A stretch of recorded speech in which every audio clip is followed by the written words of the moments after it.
All right, changing gears a little bit. Take Gladiator. Finally, we get to your topic. All right. After three takes on this past topic. It worked this time. Nothing went wrong, right? Right, yeah. Anyways, I'm sorry, guys. I had a phone call and then Tech got disconnected and the recording corrupted. Yep. Or whatever. Yeah, OBS flipped out. But anyways, this next topic is relates to a comic book character that's near and dear to my heart. If anybody, if any of you out there know me, it's going to be the Incredible Hulk. Pretty much my favorite. I mean, I have a lot of characters that I like in comics, but the Incredible Hulk is my favorite, my number one.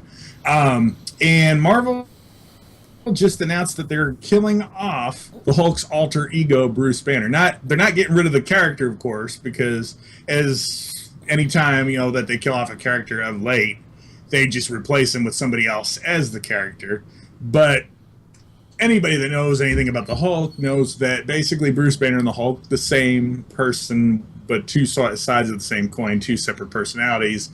But it's hard to have the Hulk without Bruce Banner, just like it'd be hard to have Bruce Banner without the Hulk. I've got this article pulled up from BBC. I'm just going to kind of read through it real quick. So basically, Marvel has killed off the Hulk's human alter ego, Bruce Banner, in its latest comic. The character is seen dying as a result of an arrow to the head from Hawkeye, his Avengers teammate in the third issue of Civil War II.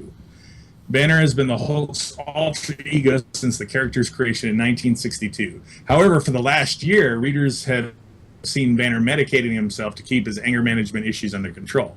During that time, a Korean-American teenage genius named Amadeus Cho has taken over as the new human alter ego of the Hulk. This is uncharted territory for us, Marvel's editor-in-chief Axel Lonsel told the New York Daily News. I don't buy that. Anyways, only two things are for certain. It will take a long, long time for our heroes to come to terms with his loss, and the circumstance surrounding his death will leave a huge scar on the superhero community. In the latest edition of Civil War II, Hawkeye is seen killing his friend on the belief Banner is about to turn into the Hulk and unleash massive death and destruction. Banner had recently asked him for a mercy killing in the event of any disaster.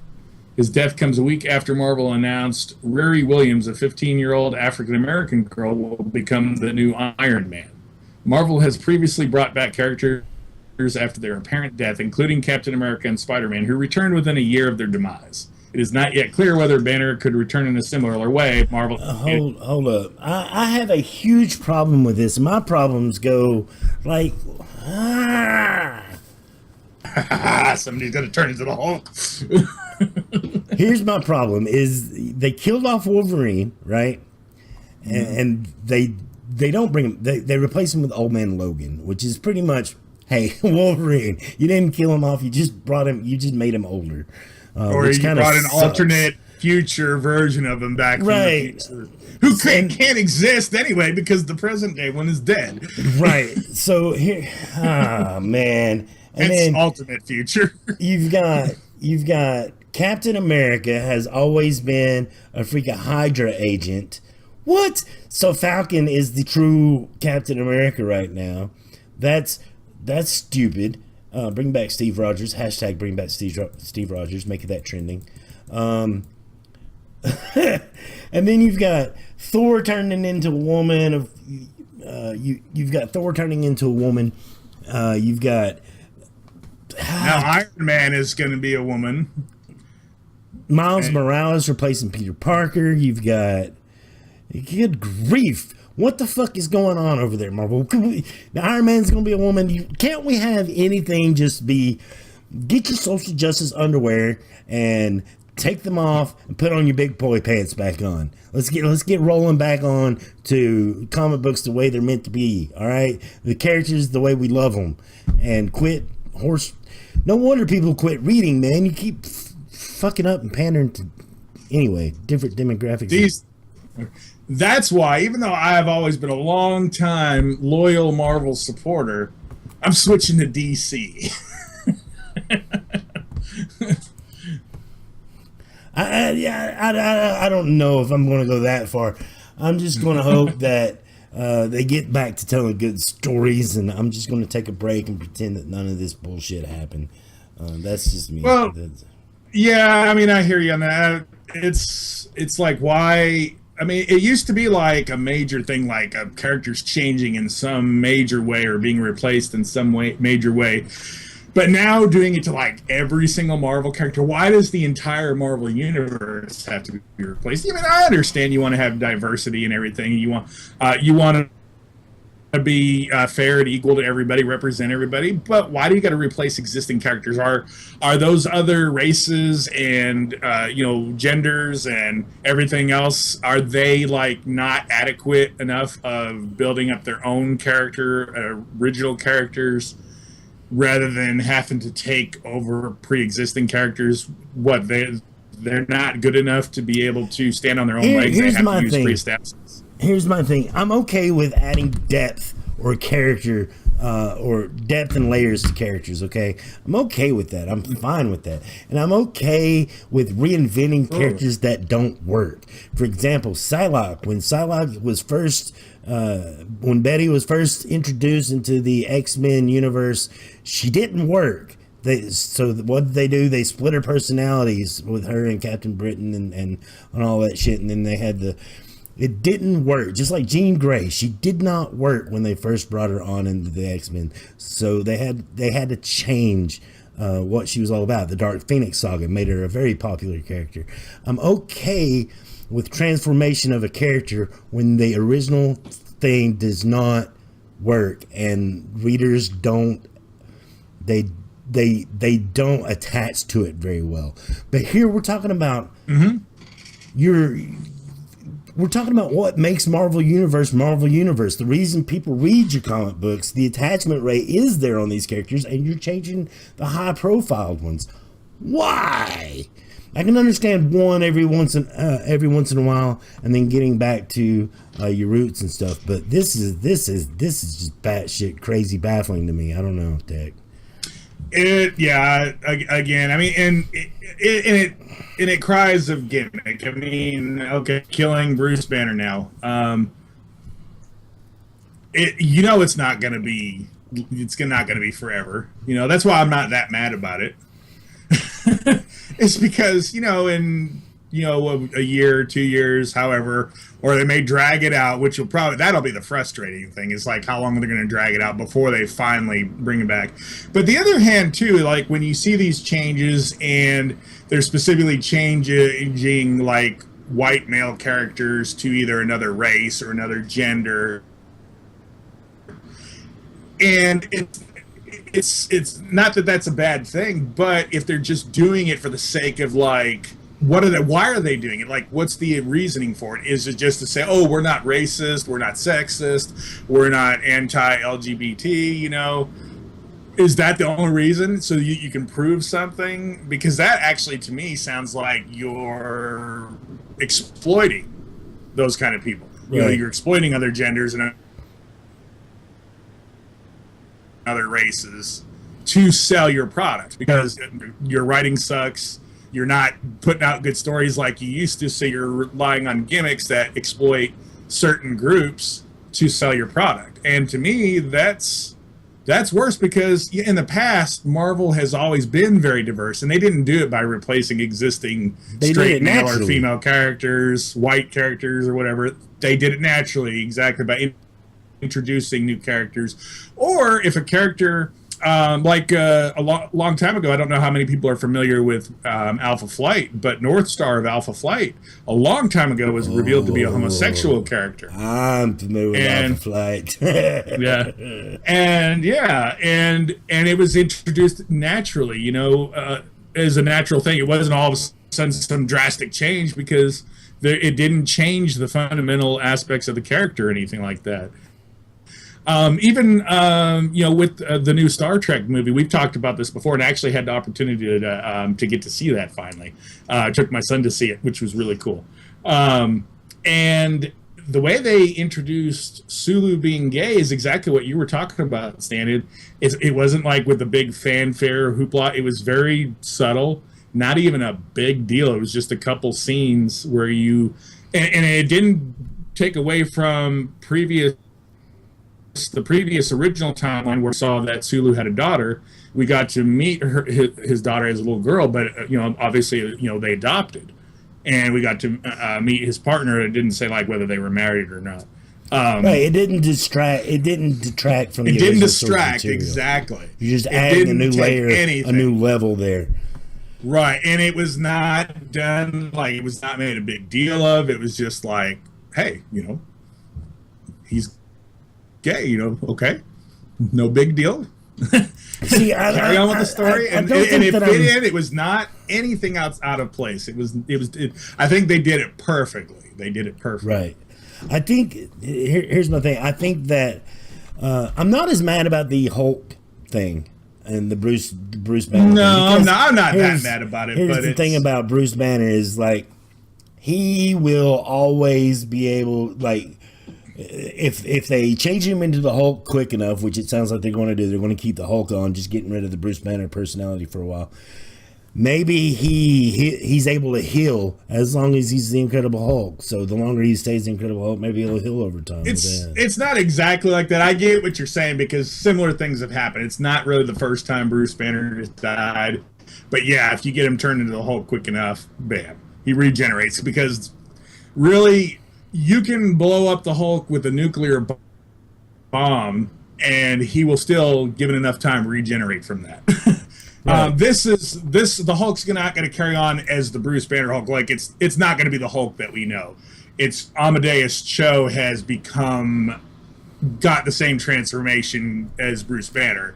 It's not going to be the same character of Hulk though as the Bruce Banner Hulk because the Bruce Banner Hulk. His personality is just as much a part of Bruce Banner as Bruce Banner is a part of that. But this is an entirely different person turning into an entirely different Hulk that just happens to look the same. Except for maybe I am mad about this. Maybe I'm mad about that. And I'm not too mad because I'm a little mad, but I'm not too mad because it'll be undone. It's not like no, you can't kill the Hulk. My life is over. We keep saying that it'll be undone. We keep saying it'll be undone. Like we say, Wolverine will come back to normal. We say that.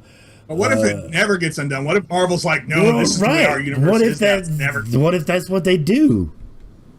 That would suck. But at the same time, I haven't been collecting comics, of late like I used to. So I'm kind of out of the loop anyway. So I've always there got to a certain point in my life where I was like, one day I hope they really end everything so that I can like move on to something else. Because it's like, how long will collecting an ongoing story, and saga go on until it finally wraps up? What if I die or something and it's still going on and I never get to find out how it ends or if it ever ends or just goes on forever? You know what I mean? Right. So on the one hand, there's that, but on the other hand, it's like, so here's where I play devil's advocate. I do think it's stupid. I think it's dumb. I think everything Marvel's doing, they're totally just upheaval. I don't know if it's because they think like if we just change everything, I'll be like, oh, Marvel's so groundbreaking and everything. They've changed and totally overhauled their whole universe from everything. Maybe it'll draw attention and people will buy some comics and stuff. I don't know. But to be a devil's advocate, at the same time, we've always, as longtime readers of Marvel, I'm sure you've read like stories where there was like alternate futures or something like that, where at some point the Marvel universe that we knew ended, and was replaced with some, post-apocalyptic nightmare, or just like a future where the heroes that we knew were replaced with new teams and new characters with the same roles and everything. You know what I'm talking about? Like the future Avengers that, some of them have the same name, but they're like Captain America's a woman in the future and stuff like that.